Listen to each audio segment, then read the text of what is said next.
Be me, 29 years old, working as regional sales manager for pharmaceutical company. Been here for 6 years and consistently exceed my targets every quarter.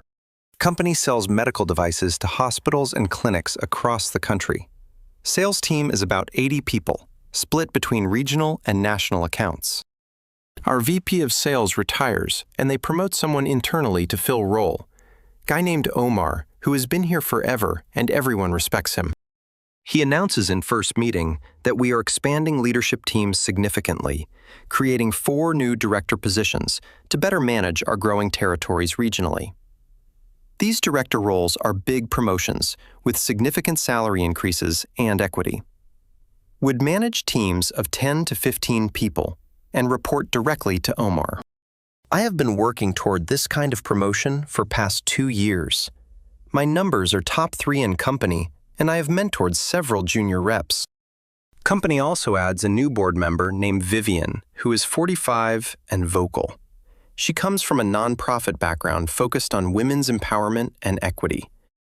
At first board meeting, she reviews our leadership demographics and expresses concern clearly. Says we have too many men in leadership roles compared to overall workforce. Our CEO explains that promotions are merit-based and leadership reflects our top performers. Vivian says merit-based systems perpetuate existing inequalities by design and intent. Says we need to actively correct for gender imbalance at leadership levels. Proposes that no men should be promoted until women represent 50%. CEO seems uncomfortable, but says he will take her concerns into consideration going forward. The VEN says this is not a suggestion. This is what the board expects. Says companies with gender-balanced leadership perform better, according to research, always. Says this is about fairness and creating equal opportunities for women here. Omar starts the process for filling the 4 new director positions, sends out internal posting, and asks people to apply with their performance records. I apply immediately, along with probably 20 other people from sales team. My numbers speak for themselves, so I feel confident about my chances. Interview process takes about a month, with multiple rounds of meetings and presentations. I do well in every interview, and Omar tells me privately I am top candidate. Says my track record and leadership with junior reps makes me obvious choice. Tells me to expect good news when final decisions are made next week. Final candidates are narrowed down to 8 people for the 4 open positions, 3 women and 5 men, including me, all with strong performance records. The other men are also top performers who have been here 5+ years. The women have good numbers too, but not quite at the same level overall. Omar presents his recommendations to executive team for final approval before announcing. He recommends me and 3 other top performers for the director roles. 2 of his recommendations are men, and 2 are women, based purely on numbers. His choices reflect the actual top performers, regardless of any demographic factors. Executive team meets to discuss, and Vivian immediately objects to his recommendations. Says promoting 2 men and 2 women still leaves leadership too male-dominated. Says we need to promote all 3 women candidates to correct the imbalance. Omar explains that would mean passing over clearly more qualified male candidates. Vivian says qualifications are subjective and shaped by biased systems, historically always. Says the women have been held back by those same systems throughout careers. Says promoting them now is correcting for past discrimination they have faced. CEO asks if she is suggesting we ignore performance metrics entirely for this. Vivian says she is suggesting we look at the whole picture, not just numbers. Says leadership is about more than sales targets. It is about representation and values. Says having more women in leadership will create better culture and opportunities going forward. Omar tries to argue, but Vivian has board authority backing her position here. The executive team ends up compromising by promoting 3 women and 1 man for the roles. I am not the man who gets promoted, even though my numbers are highest. Guy named Derek gets it, and his numbers are lower than mine this quarter. Omar pulls me aside after announcement and says he fought for me hard. Tells me Vivian insisted on promoting 3 women to move toward gender balance. Says my performance was better, but board overruled his recommendation for me specifically. Says he is sorry and promises to find another opportunity for me soon. I am furious, but try to stay professional about the situation publicly. The 3 women who get promoted are named Sienna, Meredith, and Paulina here. All are decent performers, but objectively not top tier compared to some men passed over. Sienna is good but inconsistent and missed targets 2 quarters this past year. Meredith is solid, but has only been here 3 years compared to my 6 years. Paulina is actually pretty strong and probably deserved promotion based on merit alone. But the other 2 are clearly diversity picks, not merit picks for positions. Several of us who got passed over start talking privately about what happened.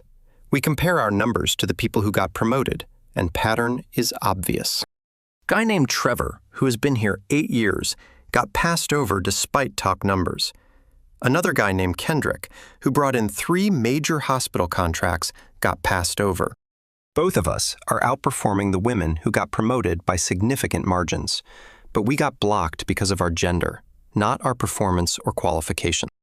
We hear through the grapevine that Viven personally vetoed our promotions and meeting, told executive team that promoting more men would send wrong message to workforce, said the company needed to make statement about commitment to gender equity. Our qualifications and hard work did not matter because we are men, apparently. Few weeks after promotions are announced and new directors are settling into roles, I notice that Sienna is struggling with managing her new team of 12 people. She micromanages everything, and her team is complaining about her leadership style constantly. 2 of her reps asked to transfer to other teams within first month. Meredith is having trouble with the strategic planning aspects of director role. Clearly, she was great as individual contributor, but management is different skill set entirely. Her team misses quarterly targets because she cannot coordinate efforts effectively across territories. Omar has to step in and help her reorganize her team's approach to sales. Paulina is actually doing well and seems to be growing into the role naturally. She has good instincts for leadership, and her team is performing solidly. But Derek, the one man who got promoted, is also doing really well. Shows that merit-based promotions tend to work out better than diversity-based ones. I am still doing my job, but frustrated watching less qualified people in roles above me. My performance stays strong because I am professional, but morale is low. Honestly, several other high performers who got passed over are also updating their resumes quietly. The company is risking losing good people because of this board interference and promotions. Vivian comes to one of our sales meetings to talk about diversity and inclusion. Gives presentation about how important it is to have women in leadership roles. Talks about breaking glass ceilings and creating opportunities for marginalized groups always. I sit there knowing I got passed over specifically because of my gender. She takes questions, and someone asks if merit still matters in promotion decisions. Vivian says, "Of course merit matters, but we have to consider broader context." Says, "Sometimes we need to make conscious choices to correct historical imbalances here." Says, "That is not discrimination against men. It is equity for women overall." I raise my hand and ask if passing over higher performers based on gender is legal. Viven looks annoyed and says no one was passed over based on gender only. Says all promoted candidates were qualified and decisions considered many factors beyond numbers. I do not push further, but we both know that is not true at all. After meeting, Trevor pulls me aside and says he talked to an employment lawyer. Lawyer said, "What company did?" Sounds like potential gender discrimination case. Clearly says, if we can prove men were blocked from promotions because of gender, we have claim. Asks if I would be interested in joining him in filing a complaint. Tell him I need to think about it because suing your employer is a big step. He says he understands, but company cannot get away with this kind of discrimination. Says if we do not stand up for ourselves, this will keep happening. gives me the lawyer's contact info, and says to reach out if interested. Spend the next few days thinking about whether to pursue legal action here. On one hand, I do not want to be a guy who sues company over promotion. On other hand, what they did was wrong, and I have clear evidence. My numbers were objectively better than people who got promoted over me. Talked to my wife about it, and she says I should at least consult lawyer. Says if I have a case, I should pursue it because discrimination is discrimination. Says, does not matter if discrimination is against men, it is still illegal. She is right, and I decide to call the lawyer Trevor recommended. Meet with lawyer named Patricia, who specializes in employment discrimination cases here. Show her all my performance reviews and sales numbers compared to promoted employees. Show her emails and documents proving I was top candidate before board got involved. She reviews everything carefully and says, I definitely have a case worth pursuing. She explains that Title VII prohibits discrimination based on sex, including against men. Says companies cannot pass over qualified candidates because of their gender, regardless. Says even if company claims it is for diversity purposes, it is still illegal discrimination. Asks if I know of other men who were similarly passed over for women. Tell her about Trevor and Kendrick, who both got blocked despite strong performance. She says multiple plaintiffs would strengthen the case significantly against company here. Says it shows pattern of discrimination, not just one isolated incident or decision. Asks if I am willing to go forward knowing it will be difficult in public. Tell her yes, because what company did was wrong and needs consequences. She says she will reach out to Trevor and Kendrick to see if interested. Says she will file EEOC complaint first before potential lawsuit down the road. Warns me that company will likely retaliate in subtle ways, so document everything. Few weeks later, Trevor, Kendrick, and I all filed joint EEOC complaint against company. Complaint alleges gender discrimination and promotion decisions based on protected class status. Includes all our performance data showing we outperformed people who got promoted. Cites Viven's statements about not promoting more men as evidence of discriminatory intent. Company gets notified of complaint and immediately goes into defensive mode here. HR starts investigating and interviewing everyone involved in promotion process thoroughly. Viven releases statement saying complaint is baseless and promotions were merit-based. Says she is disappointed that some employees are trying to undermine diversity efforts. Omar gets pulled into meetings with legal team and HR about his recommendations. He tells them honestly that he recommended us, but board overruled him for diversity. His testimony supports our case that we were blocked specifically because of gender. Company realizes they have a problem and starts trying to settle quietly. Their lawyers reach out to our lawyer, offering settlement and asking our terms. Patricia says they want this to go away before discovery reveals more evidence. Says we have them on the ropes because Omar's testimony proves discrimination clearly. Asks what outcome we want beyond just money from settlement offer. Tell her I want the promotions I earned, and I want policy change going forward. Want acknowledgement that what they did was wrong, and assurance it will not happen again. Trevor and Kendrick feel the same way about wanting actual change, not just payout. Patricia says those demands might be harder to get than just money settlement. She goes back to company with our demands, and they reject them initially. Say they cannot give us promotions now because positions are filled already. Say they cannot admit wrongdoing because it would expose them to more liability. Say they can offer substantial financial settlement, but that is all legally. We reject their offer and tell Patricia to move forward with lawsuit. Complaint gets filed in federal court alleging gender discrimination under Title VII. Clearly, local news picks up the story because gender discrimination against men is an unusual angle. Headlines say, Men sue pharmaceutical company for blocking promotions to favor women. Story goes viral on social media, and company is getting roasted in comments. People are pointing out that discrimination is wrong, regardless of who it targets. Feminists are divided, with some saying men cannot experience discrimination at all. Others saying equality means equal treatment, and company was clearly wrong here. Vivian does interview with business publication, defending company's diversity initiative strongly. Says the lawsuit is example of fragile masculinity and resistance to progress. Says men who sue over not getting promotions are threatened by women's advancement. Says this is exactly why we need more women in leadership to change culture. Her comments get added to our lawsuit as further evidence of discriminatory animus. Our lawyer says Vivian keeps making our case stronger with every statement she makes. Says juries do not like when companies admit they treated people differently based on sex. Says her public statements about men needing to step back prove our case perfectly. Company realizes Vivian is liability and asks her to stop doing interviews immediately. But damage is done, and her statements are all on record now as evidence. She posts on social media that she is being silenced for speaking truth, continues to dig hole deeper for company's legal defense with every post. Discovery process begins, and we get access to internal emails and meeting notes. Find email from Vivian to CEO, explicitly saying, no more men until we hit 50% women.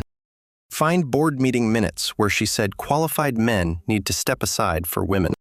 Find text messages between executives discussing how to justify passing us over for diversity. Our lawyer is thrilled because evidence is even stronger than we thought initially. Says these documents prove intentional discrimination beyond any reasonable doubt here. Says company will almost certainly settle now rather than let this go to trial. Says we have all the leverage and can push for our original demands again. Company comes back with new settlement offer, including promotions and policy changes. They agree to create 3 new director positions immediately and promote us into them. They agree to revise promotion policy to be strictly merit-based going forward. They agree to pay our legal fees and compensatory damages for discrimination. Only thing they will not do is admit fault or force Vivian off the board. Say those are non-negotiable because admitting fault opens them to more lawsuits. Say Vivian has support from other board members who believe in diversity mission. We talk it over and decide to accept settlement with those terms included. Settlement gets finalized, and we all get promoted to director roles.